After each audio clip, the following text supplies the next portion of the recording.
biggest climate criminals. But the oil giant is also fueling Israel's genocide in Palestine. As Israel bombs hospitals, homes, and schools in Gaza, Chevron supplies them with energy from 2 Israeli-claimed gas fields in the Mediterranean, making millions in the process. Ending Israel's genocide in Gaza and Israeli apartheid is a climate justice issue. Israel is destroying Palestinian lives, but also destroying Palestinian lands and resources through its warfare and industries that pollute and destroy the environment. We cannot stand by and do nothing. I'm joining Palestinian global calls to boycott Chevron. Together we are calling for Chevron to withdraw from its projects with Israel. Join the movement to defend human rights and protect the planet by pledging to boycott Chevron now. In the process, I want to highlight ending Israel's genocide in Gaza and Israeli apartheid is a climate justice issue. Can you imagine how deeply offensive that is or should be to people who might actually be the victims caught in the crossfire between a terrorist government of Hamas and Israeli action against that terrorist government? Can you imagine? Like, a lot of people say, like, Palestinians voted in Hamas and you get what you vote for, et cetera, et cetera. And I'm like, you think those elections were free and fair? You think there was any sort of free method of voting in or voting out Hamas? Probably not. Can you imagine being one of the countless people who are in fact caught in the crosshairs of this conflict and hearing this, I don't use the word privileged. I would say good fortuned. But to the extent that they use that word privileged, can you imagine the privileged European trying to hijack the plight of innocent Palestinian people caught in the crosshairs of a war between Israel and a terrorist government and using them for your climate justice nonsense? Holy hell. I mean, I'm telling you this, she's going to fall out of grace with the crowd that she thinks she's pandering to exploit her climate justice narrative real fast.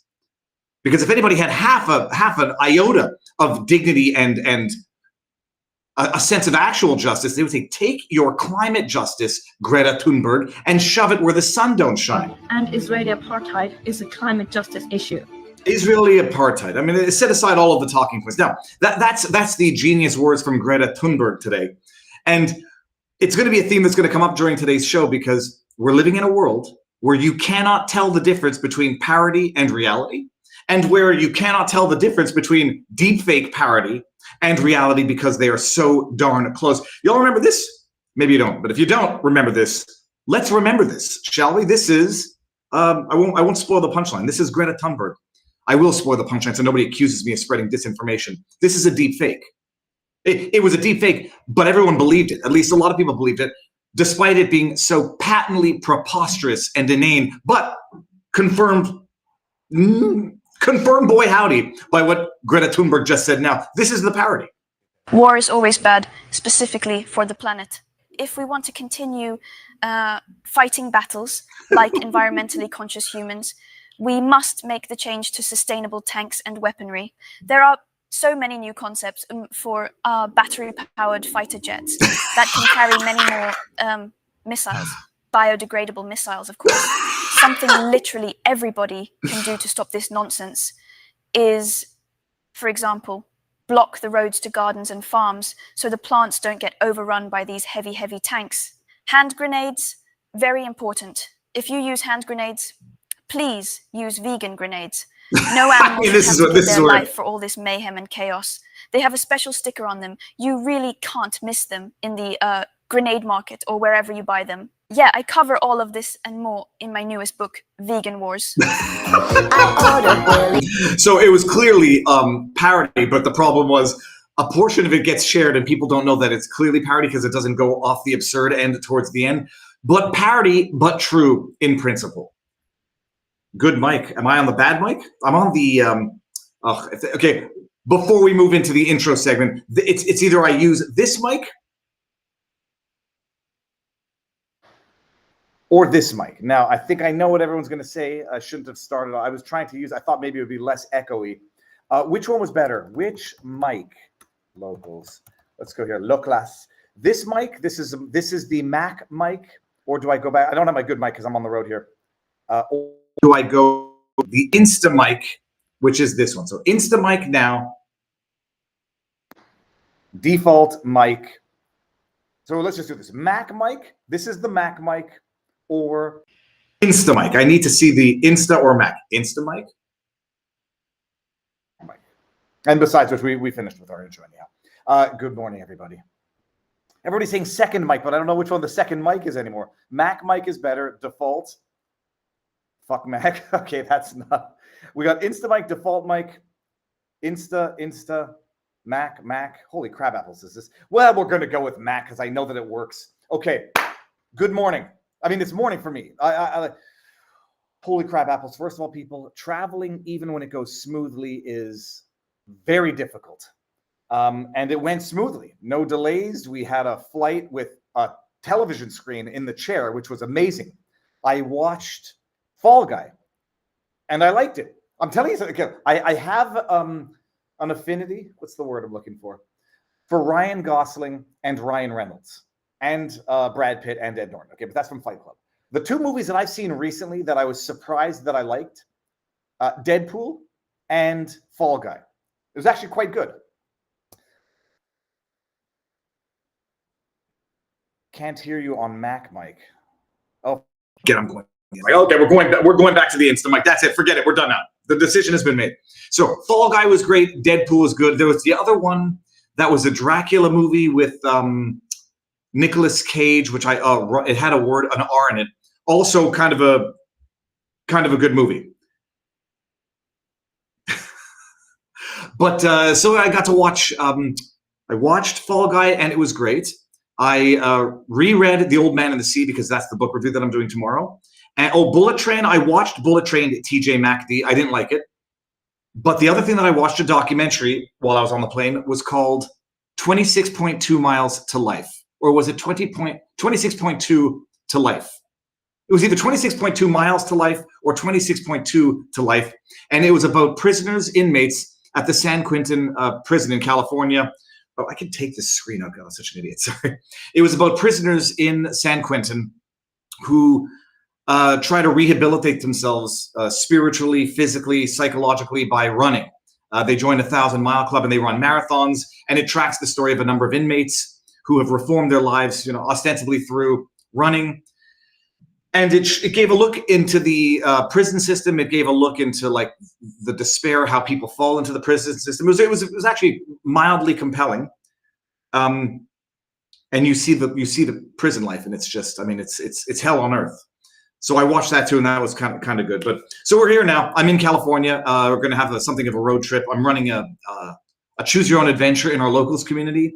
Whether or not we do Death Valley in Vegas or we do Salton Sea and Joshua Tree, and I have a feeling I know which way the locals community is going to go. But so we're here now, on the road, and trying to keep up with the news, trying to keep up with time zone changes, and the world is going crazy, people. So all that to say, good morning, everybody, from my time. Good afternoon, East Coast. Share the link around because I set it up kind of late, and I'm reading the chat here. Now, before we even get started, we got to thank our sponsors for today's show, as we always do.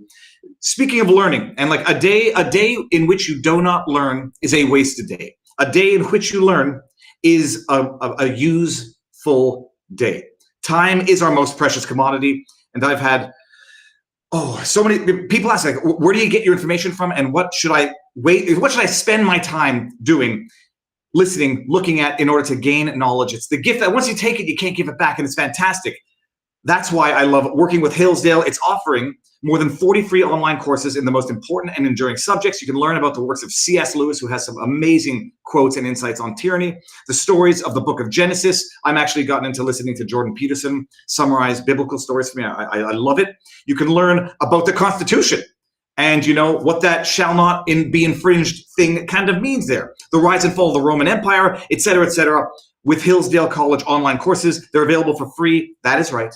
Free, and they're fantastic. I personally do recommend Constitution 101, the meaning and the history of the U.S. Constitution. It's a 12-course lecture. It'll explore the design and purpose of the Constitution with a capital C, people, the challenges it faced during the Civil War, and how it has been undermined for more than a century by progressives and liberalism.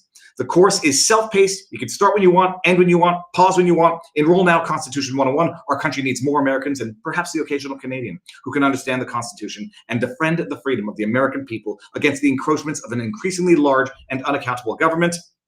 Go to hillsdale.edu/Viva to enroll. No cost, easy to get started. Hillsdale.edu to register. Third time's the charm, people. Hillsdale.edu/Viva. All right, people. What do we start with here? We're going to start with on the subject of the deep fakes. The deep fakes are getting amazing, where you will not know what you can believe with your own eyes any longer. And I think we're already there right now. I see a tweet coming from Defiant L, which if you don't follow he or she, it on Twitter, you must. Defiant L's put out a video of Gretchen, the Fed-napping Whitmer, and it said, did she just say this slaps hella? Bro, who is advising these people? And I watched the video. I watched this. Look, watch this. We're going to watch it together. I'm here with volunteers, and they're cooking with gas. This slaps hella. My house party just slayed. I'm calling voters today, rizzing them up. Trump wants to ship union jobs overseas. Not chill. This is gas. Trump wants to cut taxes for billionaires. I'm leaving the chat. No cap. I'm Swifty AF.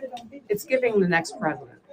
I'm here with volunteers, and they're cooking with gas. I don't know what that means. Did she say gas twice? I think she referenced gas twice. Yeah, okay.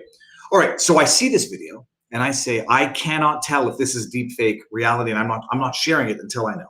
So I go to Gretchen Whitmer's Twitter feed, people, because this is what you have to do in today's world. And check it out. This is from Gretchen Whitmer's certified, verified account. Live, laugh, elect Kamala Harris. This is what they think is going to sway people during this election. This is how they indoctrinate and brainwash voters. Forget substance, forget policy, forget Tampon Tim, no balls walls saying we can't afford another 4 years of this being the last 4 years that you've had. This is from her actual Twitter feed. I'm here with volunteers, and they're cooking with gas. This slaps hella. My house party just slayed. I'm calling voters today, rizzing them up.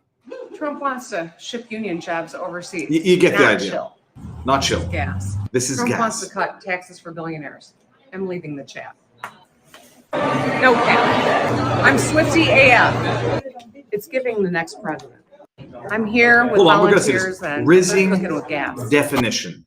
What does rizzing mean? It's a slang term to charm or seduce someone, or to attract their attention in a romantic or sexual way. Like, do these idiots? No, I got kids. I knew what rizzing was.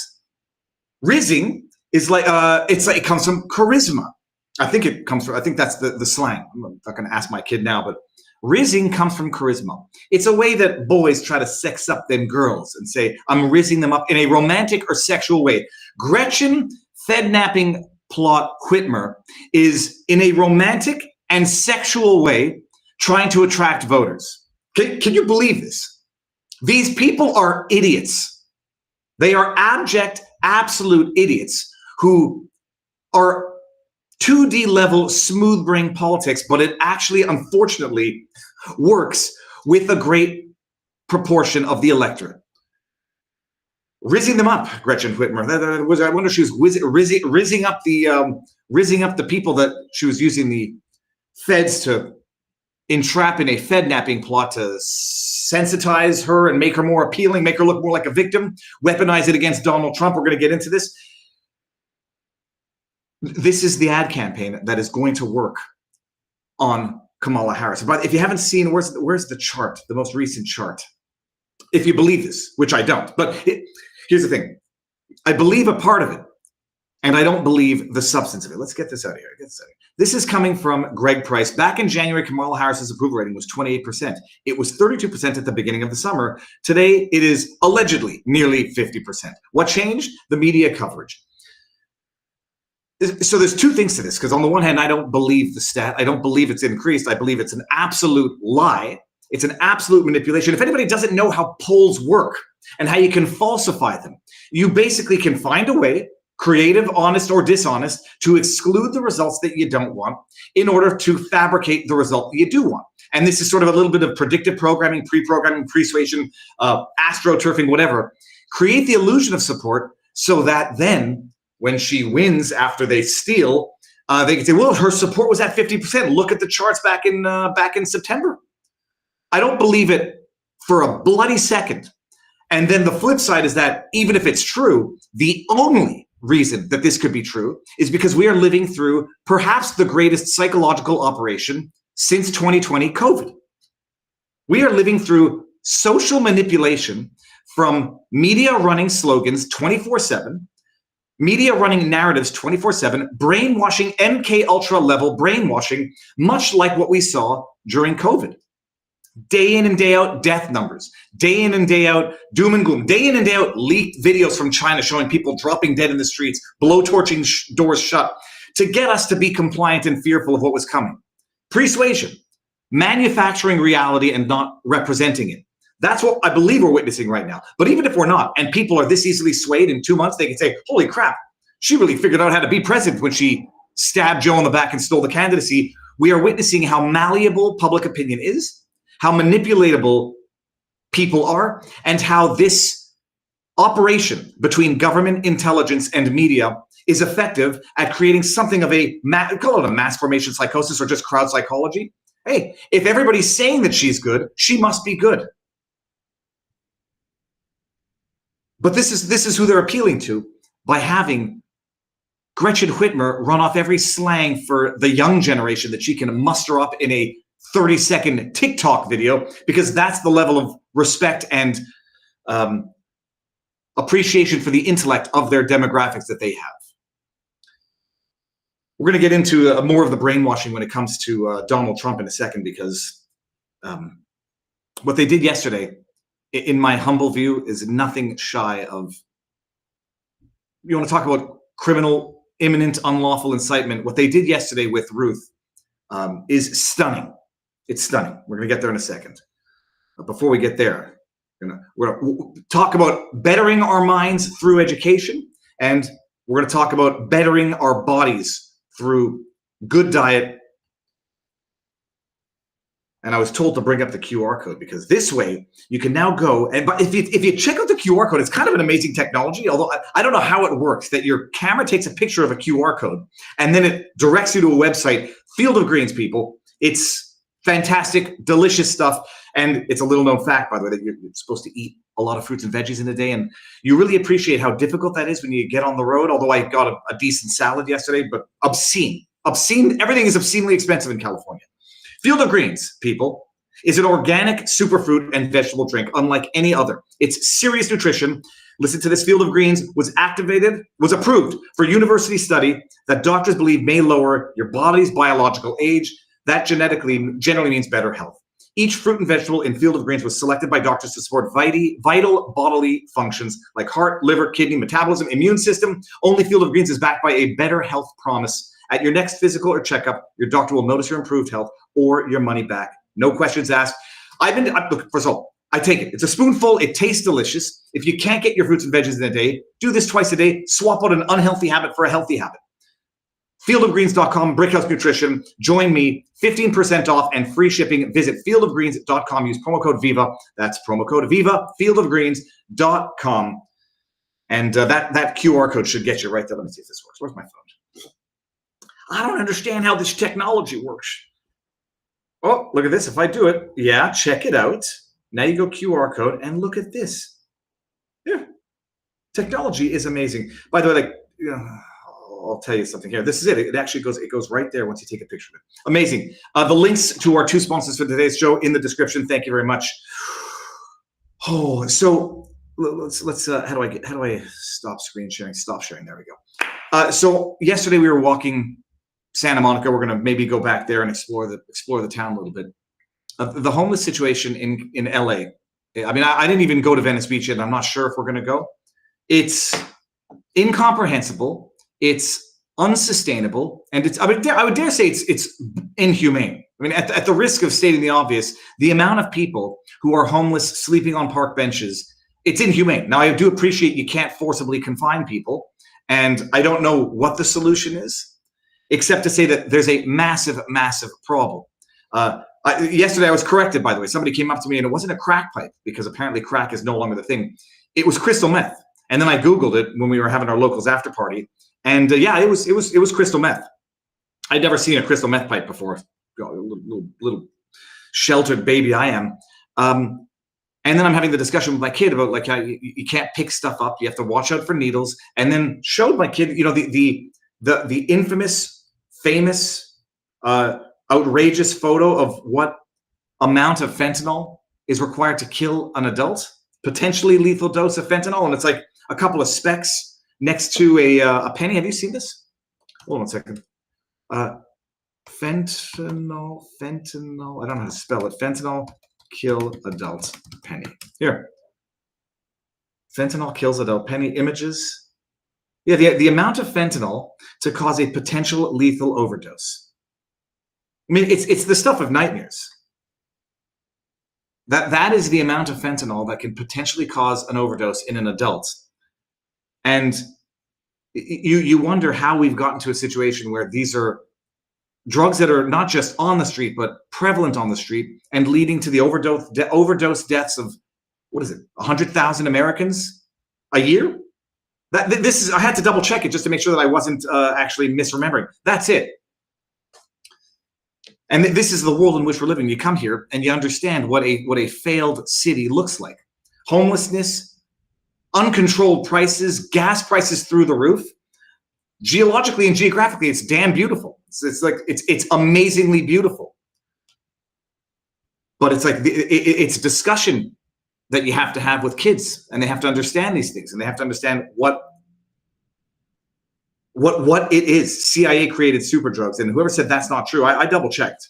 And if I'm wrong, please correct me. But I double checked. That is regarded as a potentially lethal dose. That's how little it takes, and it's.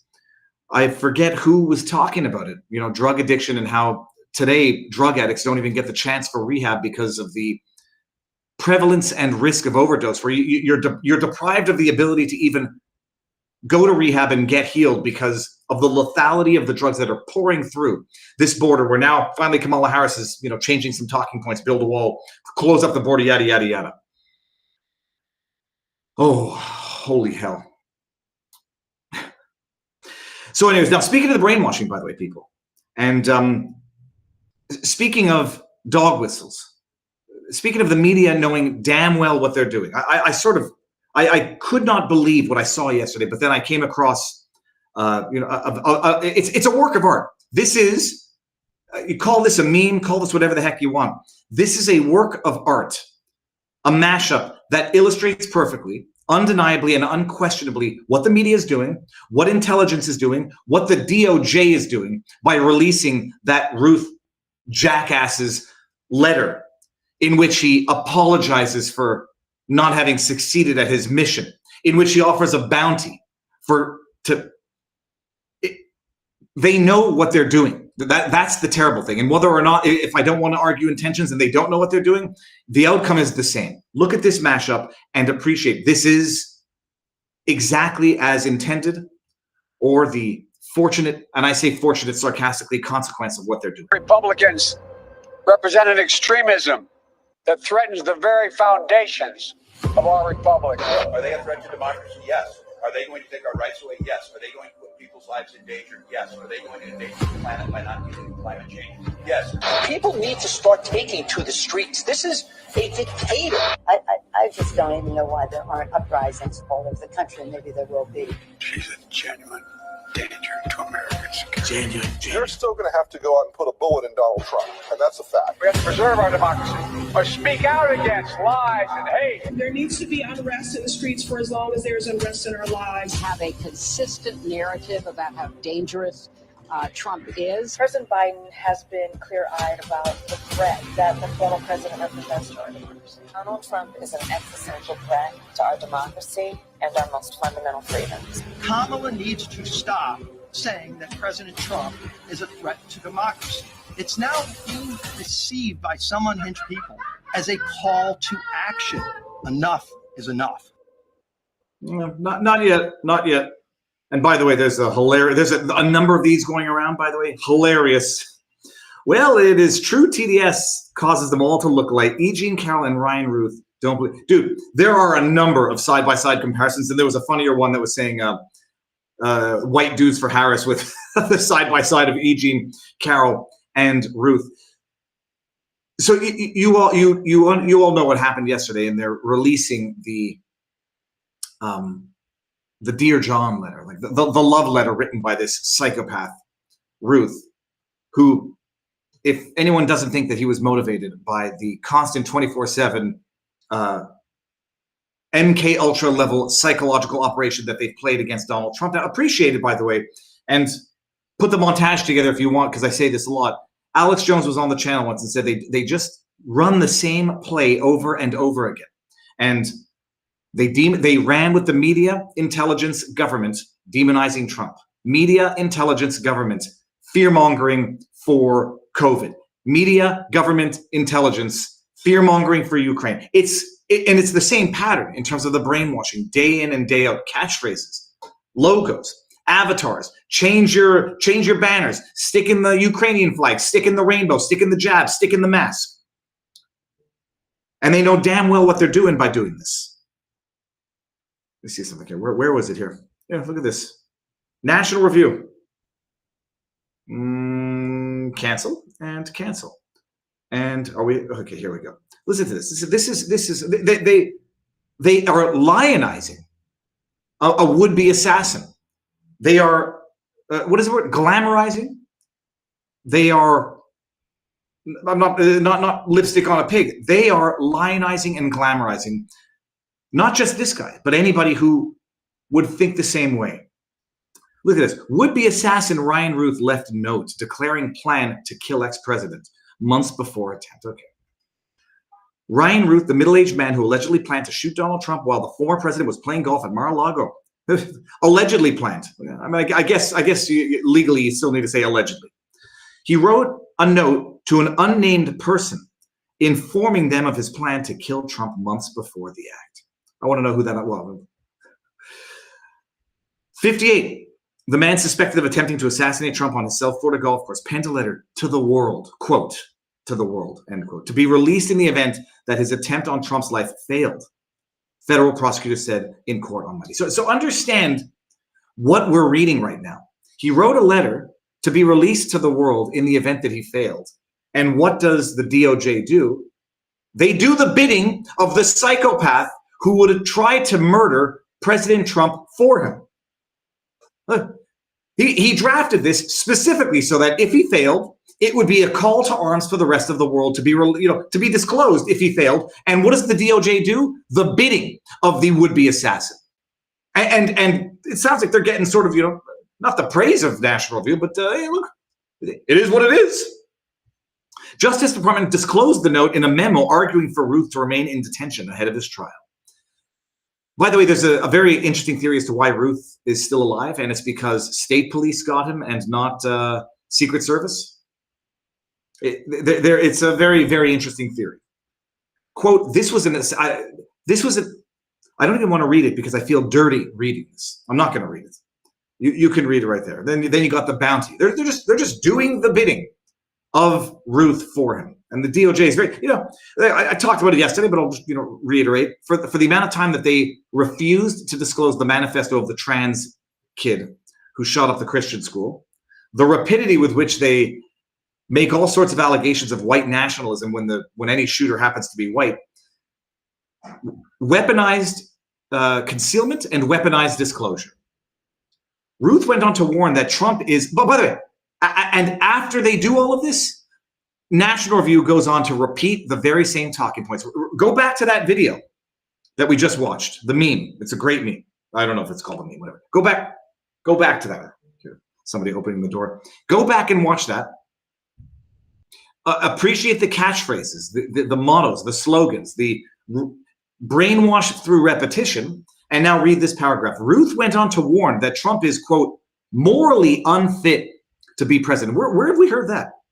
Where have we heard that, by the way? Morally unfit to be president. I mean, everywhere? Look at this. We'll come back to it. No, we're going to do it right now. Morally unfit to be president. Where did we hear that?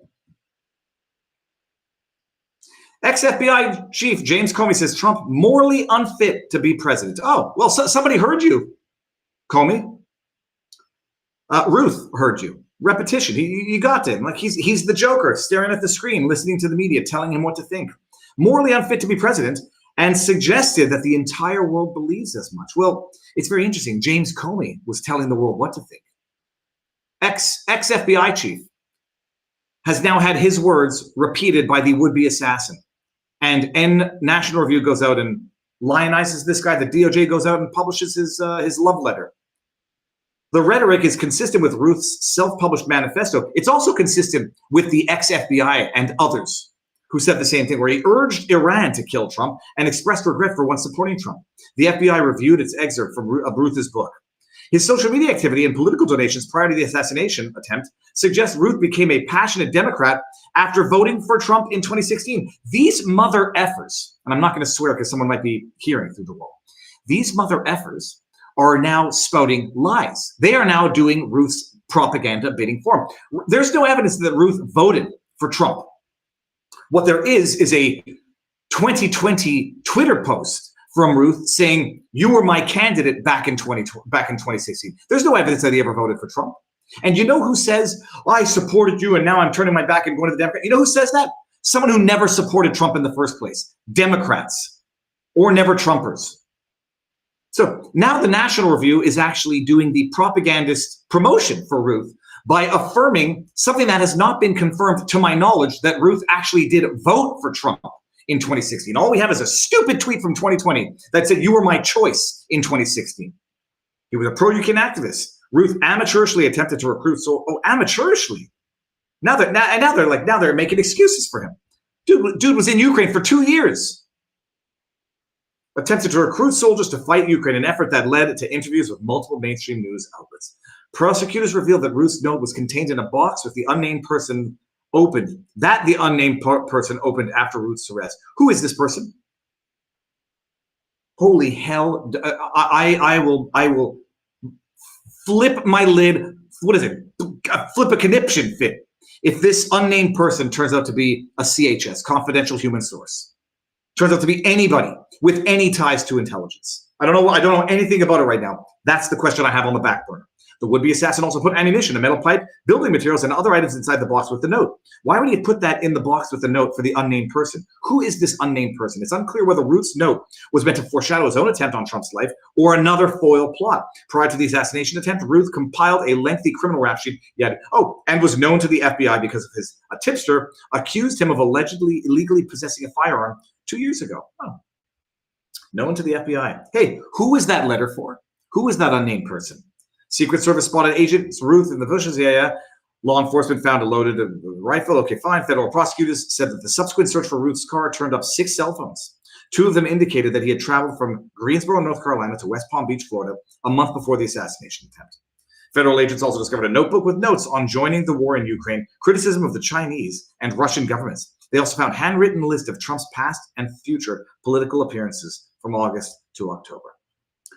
Between August 18 and September 15, Routh's phone accessed towers close to Trump's golf course on multiple occasions. One of the cell phones had a Google search on how to travel from Palm Beach to Mexico. FBI investigating into the assassination attempt remains ongoing. They're not sure. They're not sure what the motivation was. But I'm going to give her whatever. It's just, but let's just see here. Remember that one. Remember this. Remember what Comey said. Who else said it, by the way? Yeah, let's see. The Washington Post said it. Just go put in morally unfit. So you got Washington Post, James Comey. Who else? The Hill, New York Times. Everybody. Lordy, people they know exactly what they're doing. It's upsetting. All right, what do we got here? Finboy Slick in vivabarneslaw.locals.com. Travel went smoothly. Viva barely got addicted to the meth. I got nervous about inhaling the secondhand smoke of crystal meth. I don't know how that goes. Gretchen wins because the Republicans run retards. She's term limited. Who was that? I don't know who was running against her there, so I can't even feel that one. Oh, lordy. Let me just see what's going on in the chat over on CommieTube. See if I'm not missing anything here. And we are over on Rumble. What's on the Viva? Routh's son was just arrested for CP. Corn Macabre says this. Hold on. Ryan Routh's son. Tell me that that's not. Shut the front door. This is. I mean, look, I know that I believe that there's a connection to intelligence. This is now confirming that they were well aware of this guy. Let's see. Son of Trump suspect Ryan Routh arrested, accused of child pornography. The son of Ryan Routh, the suspect in custody with has been arrested on federal charges of possessing child pornography. How'd that happen so quickly? Oren Alexander Routh. Oh, child pornography. Routh going to Ukraine. Human trafficking being one of the biggest, if not the biggest, export from Ukraine. Let's see where this goes. This is amazing news. Thank you for bringing this to my attention. Was that from Corn Macabre? He was taken into custody Tuesday, according to court documents. Investigators say they found hundreds of child pornography files when they were searching the younger Routh's North Carolina residence on Saturday in connection with an investigation unrelated to child exploitation. He faces 2 charges, including receipt of child pornography and possession of child pornography. His father, Ryan Routh, is being investigated over the apparent assassination attempt. By the way, these are the people claiming that Trump is morally unfit to be president. He was charged last week, remains in custody. Okay, that's it. Secret Service. Okay, so that's the rest of the story. Ryan Routh, we don't care about that. The child pornography was found on a Samsung Galaxy Note device inside Oren Routh's primary bedroom. He also allegedly has another device in his possession. These files, quote, these files include videos from a known child pornography series created outside the state of North Carolina, court documents say.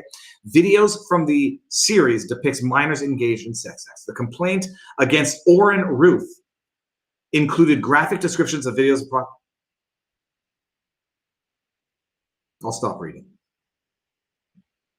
Wow, does this just gets more and more obvious that this man was known, tipped off illegally possessing a firearm 2 years ago. Son, all of a sudden just banned. They were investigating the son, or maybe just going to the son's house to see what his connection to the dad and discover a CP. Maybe they planted it there so they can arrest him. Who knows? Holy crab apples. Classic sting by feds, says Mac Wallace Arbitration Service. Well, the other thing is you never know if they plant it so they can make their own arrests. Who knows? Oh, well, we're going to talk about something else in a bit, but you hear the Nantucket, Martha's Vineyard. Remember when DeSantis flew over one plane load, or was it one bus? One plane load of illegal immigrants to Martha's Vineyard, and they flipped their lids and said, we can't handle this, and then thanked them for their what is it called? When you have a night of diversity, they thanked them as they shipped them back off to government facilities. This is an article coming out of Fox News, archived. Migrant crime crisis comes to Nantucket, Martha's Vineyard playground for the rich and famous. Each suspect that ICE has arrested on their island over the last month have been charged with sex crimes, mainly against minors. Not in my backyard, but damn. It's good. It's not happening. It's good that it's happening. And then when it's in their backyards, let's just enact the policy that Trump was trying to put into effect before he was blocked by the states, blocked by the feds. Recent illegal immigrant arrests on the island of Nantucket, Martha's Vineyard, have captured the nation's interest. Over the last month, ICE has made at least 6 arrests on the islands as part of a larger operation to detain illegal immigrant suspects accused of particularly egregious crimes in the beach towns, favored by the Bidens and the Obama families. Quote, I think many people are concerned about the violent illegal population. The biggest thing is obviously not, but I thought, oh, if you trust those stupid stats, illegal immigrants are 4 times less likely to commit crimes than citizens. I mean, as if it's not a contradiction in terms, but as if that's like, they say the great replacement is not happening, but immigrants are better than citizens. Illegal immigrants are better than citizens. So shut up and be replaced. Or A, I don't believe the statistic for a bloody second, and B, even if true, well, alrighty, but citizens are citizens and illegal immigrants are not. And now it becomes a problem. I think people are concerned about the violent population, yada, yada. Okay, fine. Brown, who noted that most immigrants on the idyllic island off the coast of Cape Cod are good and active community members, including those residents there illegally. But residents are still concerned about those who may be running from violent pasts in their home countries. But that didn't happen. When Trump said that, you know, they're sending rapists, criminals, the mentally ill, that was racist. It's not happening, but it's happening. It's such a small island that I find that things have gotten a little worse here on Nantucket, he said. Though he also noted there are multiple reasons why crime and poverty seem to have increased on the island in recent years. Those are problems that ultra-wealthy island residents seem to be removed from, he said. Okay, I get it. September 3rd, ICE enforcement, they arrested a 24-year-old Brazilian illegal on Martha's Vineyard. He illegally entered the United States through the Paso del Norte border, Texas, is facing 5 counts of raping a Massachusetts minor. We don't need to go into it. We all know this, but it's not in my backyard. It's wonderful in diversity and cultural enrichment. When it's in your backyard, when it's in my backyard, then we have a problem. And that's how people work.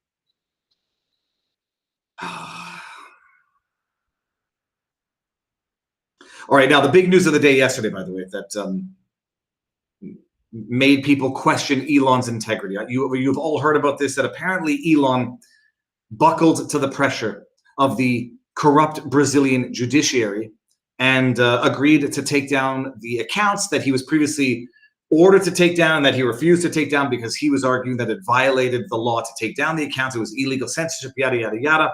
And news was breaking out of the New York Times, which is to be taken with a grain of salt, claiming that Elon Musk has now bowed to the pressure.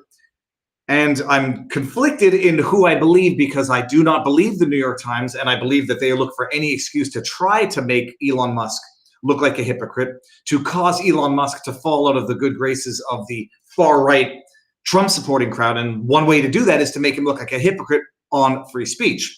I say that, and yet I read the article, and I also trust a gentleman named Paulo Figueiredo. And if you don't know who he is, he's actually referenced in this New York Times article. I had him on the channel. He's the grandson of a Brazilian president from the 80s. And he had to flee Brazil after Bolsonaro was voted out of office, after Luna took office. And I trust Paulo Figueiredo, and he is disappointed, apparently, in what Elon has done in Brazil, which seems to be bowing to the pressure and the demands of Moraes, the judge who looks like a caricature out of a villain out of a movie. The article, Elon backs down in Brazil in an abrupt reversal. The social media's lawyer said it was complying with court orders that it had previously defied. Brazil's Supreme Court could allow the site to return next week. This was from, when is this article from? It was from a couple days ago. Yeah, 21st. He seems to be giving up. After defying court orders in Brazil for 3 weeks, X has capitulated. In a court filing on Friday night, the company's lawyers said that X had complied with the orders from Brazil's Supreme Court in the hopes that the court would lift a block on the website. You do recall Moraes, do we see his picture in here? He's a caricature of a villain. Ordered that Elon take down, censor far-right accounts. They were using their disinformation, misinformation, promotion of violence excuse as well. And for those who don't fully appreciate how it works in Brazil, it seems that the judiciary is the ultimate arbiter, pun intended, of everything in Brazil. And so the judiciary, there are multiple justices on the judiciary, but Moraes seems to be the tyrant number one who is supported by the other members of the judiciary. They ordered Twitter to take down, censor certain accounts, excuse me, failing which they would fine them millions of dollars a day, I think $1 million a day. And Elon came out and said, I'm not doing this because this is illegal. This violates free speech principles, et cetera, et cetera. And he was defiant. And then they blocked X for a little bit. And I think people were accessing it via Starlink. And it looks like he's reversed course. And, you know, you can blame and you can be disappointed and you can actually have a little bit more appreciation and respect for how true to his word Chris Pavlovsky, the CEO of Rumble, is. And I will use this opportunity to not stroke his ego and not pat him on the back, but just commend him for not capitulating. Some people might say, you know, the situations are not analogous. They're not symmetrical. And, you know, if someone's going to say it's a lot easier for Chris Pavlovsky to vote with his feet, vote with his dollar, and not comply to demands to censor. You want to undermine someone or fault them for doing the right thing and say, well, Elon's got his excuse to not do the right thing.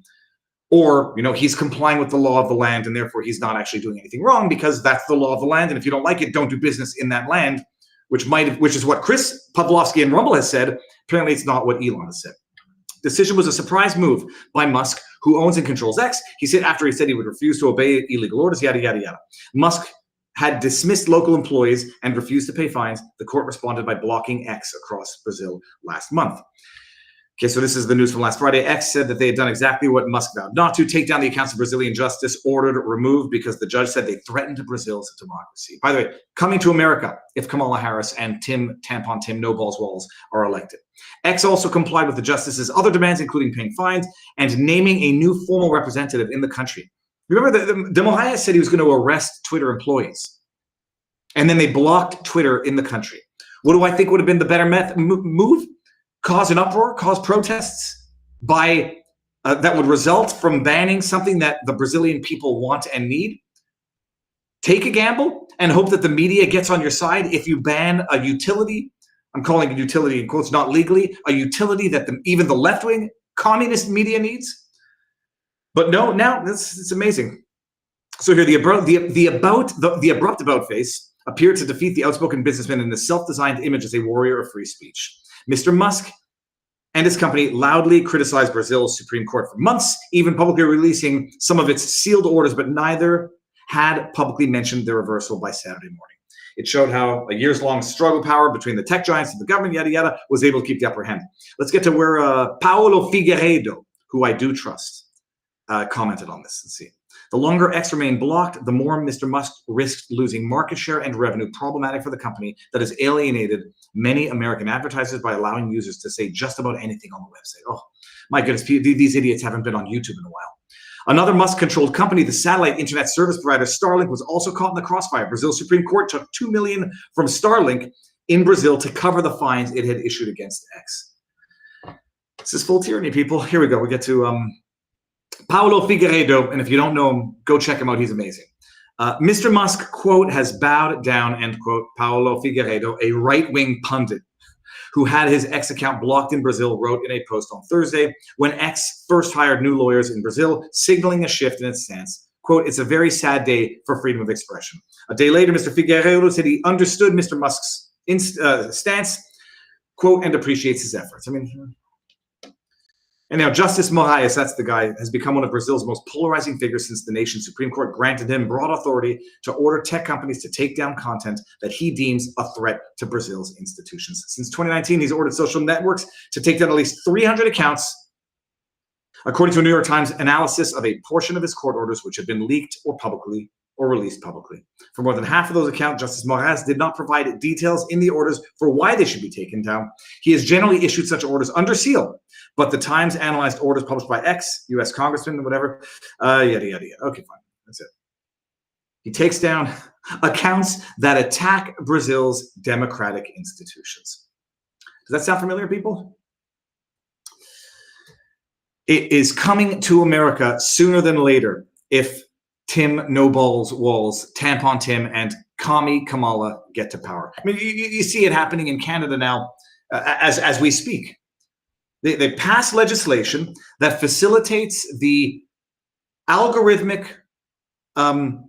prioritizing of trusted news sources that basically institutionally protects the institutional media while institutionally not outlawing, but penalizing, downgrading, demoting alternative media and criminalizing speech through all sorts of legislation. And it is the slow walk to tyranny across the globe. And America is the last bastion of it.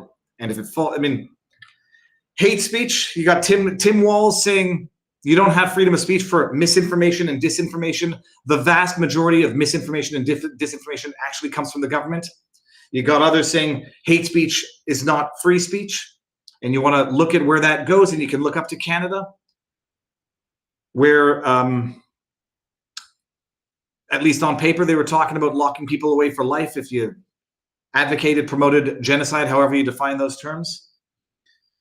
You get from Bill C-16, which criminalizes, which adds to the criminal code gender identity as aggravating factors for certain crimes. And Jordan Peterson back in 2016, 2017, sounding the alarm that this was going to result in compelled speech.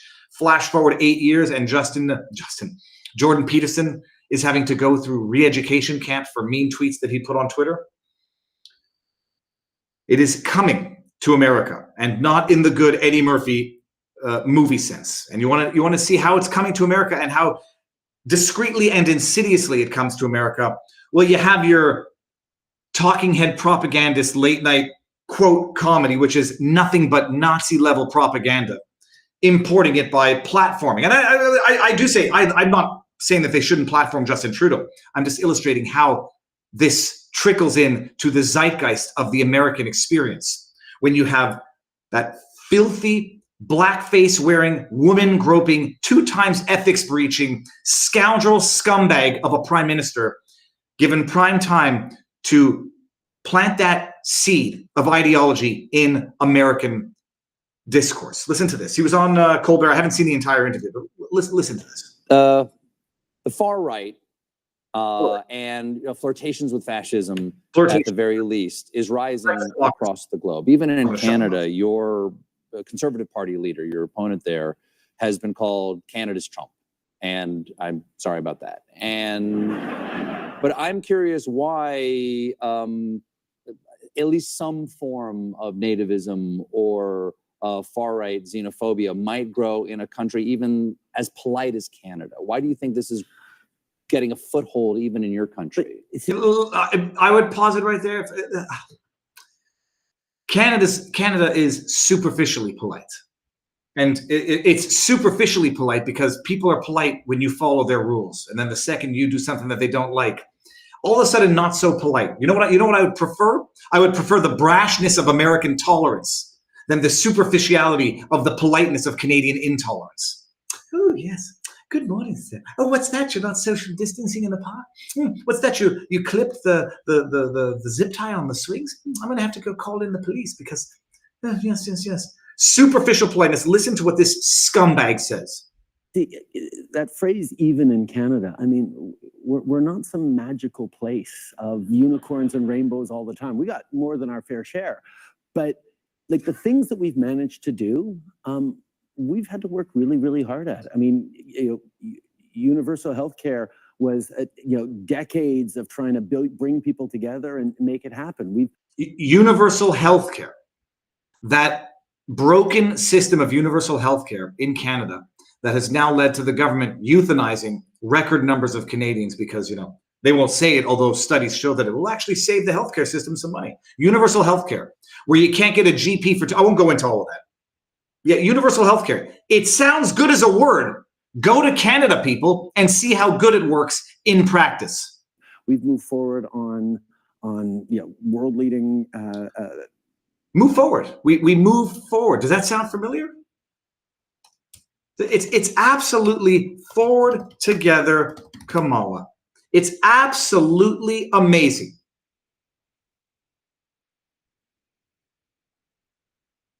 It's just amazing. Like I feel crazy just listening to it. Forward is the campaign slogan for Kamala. Not going back, forward. And you got Justin. Is it an accident that all of these world leaders, these commie fascist dictators, are using the same terminology? Fight against climate change with a price on pollution. We're moving forward with dental care for low-income Canadians. We're moving forward with $10 a day childcare. These are things that we have to fight for and that are really hard to do. But you can bring people together around thoughtful ideas, and you can also lose those things too. I mean, there's a big argument right now about whether dental care even exists. We've delivered it to 700,000 people across the country, and my opponent is gaslighting us and saying, "Oh, dental care doesn't even exist yet." Oh my goodness.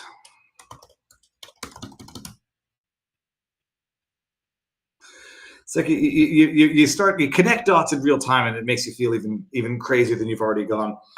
So that's what's coming out of Canada, and it's coming to America, and it's coming up from Brazil. It's coming across from France. And my question is, back to what Elon Musk's reversal indicates, in the wake of the arrest of Pavel Durov from Telegram. It's funny, we haven't heard much about Pavel Durov recently.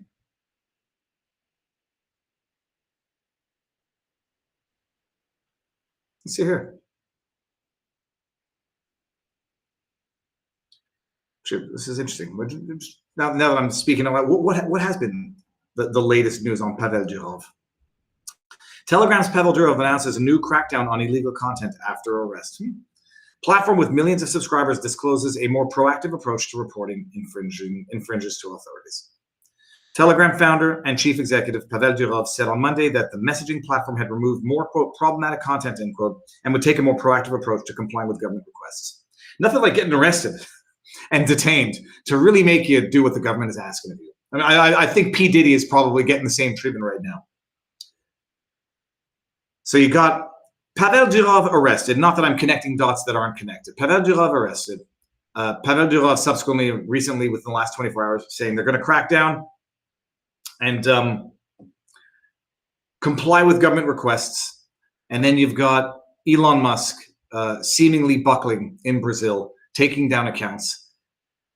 And freedom, who was it that said it? Which one of those far-right extremist senile presidents said it? Freedom is never one generation away from extinction. Pretty sure it was Ronald Reagan.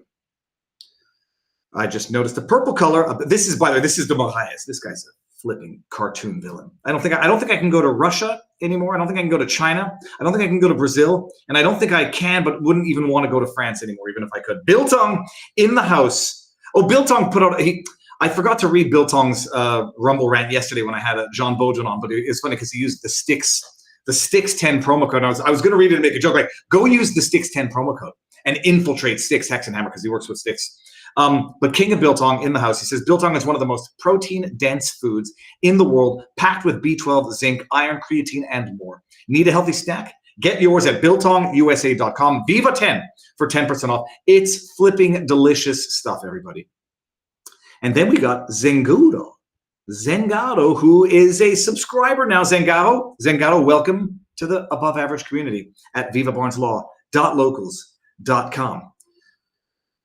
And now, hold on a second. Let me just see what's going on here.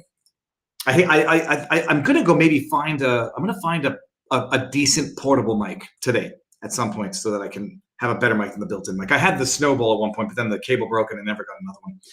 What else is on in the news before we go over? We're gonna go over to the local. We're gonna keep the show a little shorter today because I gotta go to got a child who I've got to not entertain but educate, or as Homer says, edumacate, because we are on the road and we are going to learn about a lot of things.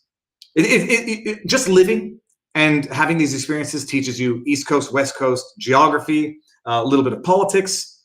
Got off the plane. I said, we just came from Florida and landed in California, from a red state to a blue state, which would explain some of the signage, some of the discourse that we're hearing.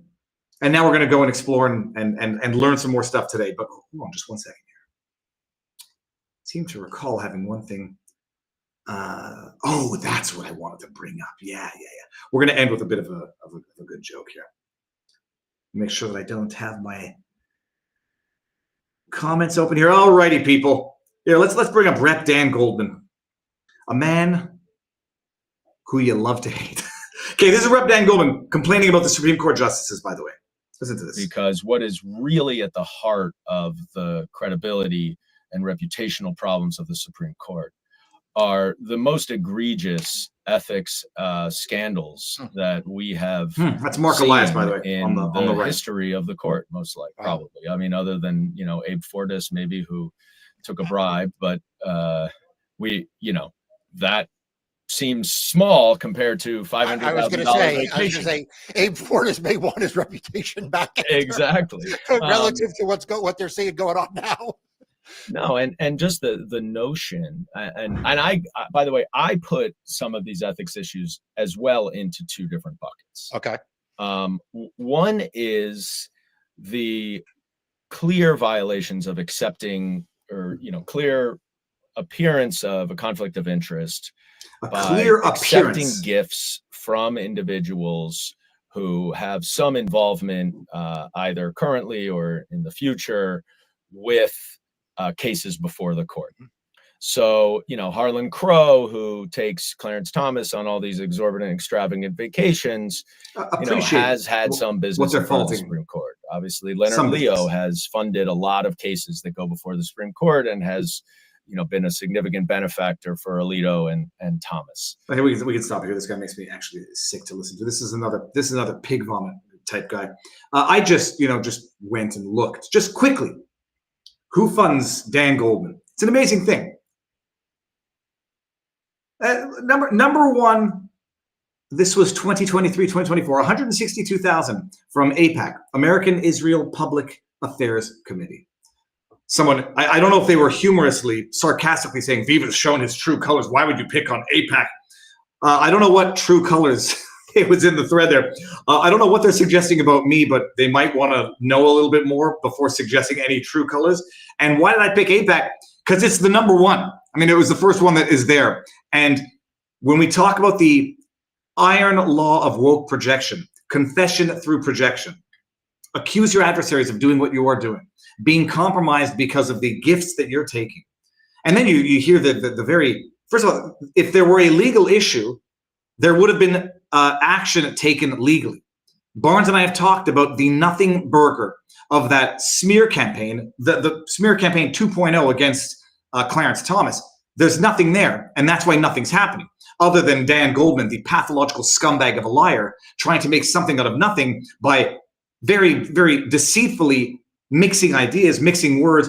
Oh, he gets gifts from somebody who has had interests before the Supreme Court. He gets gifts from someone who finances other litigation that goes before the Supreme Court. Well, thanks for making it so opaque that I have no idea what you're talking about anymore. But once you're talking about accusing others of being ideologically biased or corrupted through gifts, what does that say for you, Dan Goldman, who your number one donor in 2023, 2024 was AIPAC? What does that say about Hunter Biden getting a $50,000 a month gift from Burisma and millions of dollars from other Chinese interests? What does that say there? So all that to say is the beautiful iron law of woke projection. And guys, let's go to the chat for a bit before we head on over to vivabarneslaw.locals.com. And if I look a little tired today, it's only because I am tired, dismayed, and AIPAC is whack, quack. And we got gift under $50, my ass, says DOC Quantum. Oh, no, they're just liars. They're just liars. Neurodivergent1 is our moderator on Rumble. Neurodivergent1, thank you very much. The link to Locals is there because we're going to have an after party there. Reagan is the reason we have the huge wealth inequality in human history, says Craig6844. I cannot speak to that. He said, ketchup is a vegetable making a hot dog square meal. Oh, Dan Goldman, by the way, you know how much Dan Goldman is worth? Not that there's anything wrong with being wealthy. Dan Goldman net worth. I think he got it from, now my computer decides to freeze up. It's a conspiracy, I tell you. They don't want me knowing how much Dan Goldman is worth. Okay, well, while the computer gives me the net worth, he's worth $253 million. He's the wealthiest man in Congress. I mean, I guess he doesn't need to be bribed. Got all the money. Where did he get his wealth from? Early career, U.S. House of Representatives, tenure. How did he get his money? He's the wealthiest. He's an heir. Okay, but an heir to what? I don't need to know what inheritance means. Yada, yada, yada, yada, yada. Early life, D.C., Nay Sachs. Father was a federal prosecutor who died when Goldman was a child. Paternal grandparents were Rhoda Haas, yada, yada, yada. No, okay, fine, what is this? Oh, Haas, Levi Strauss. Okay, there you go.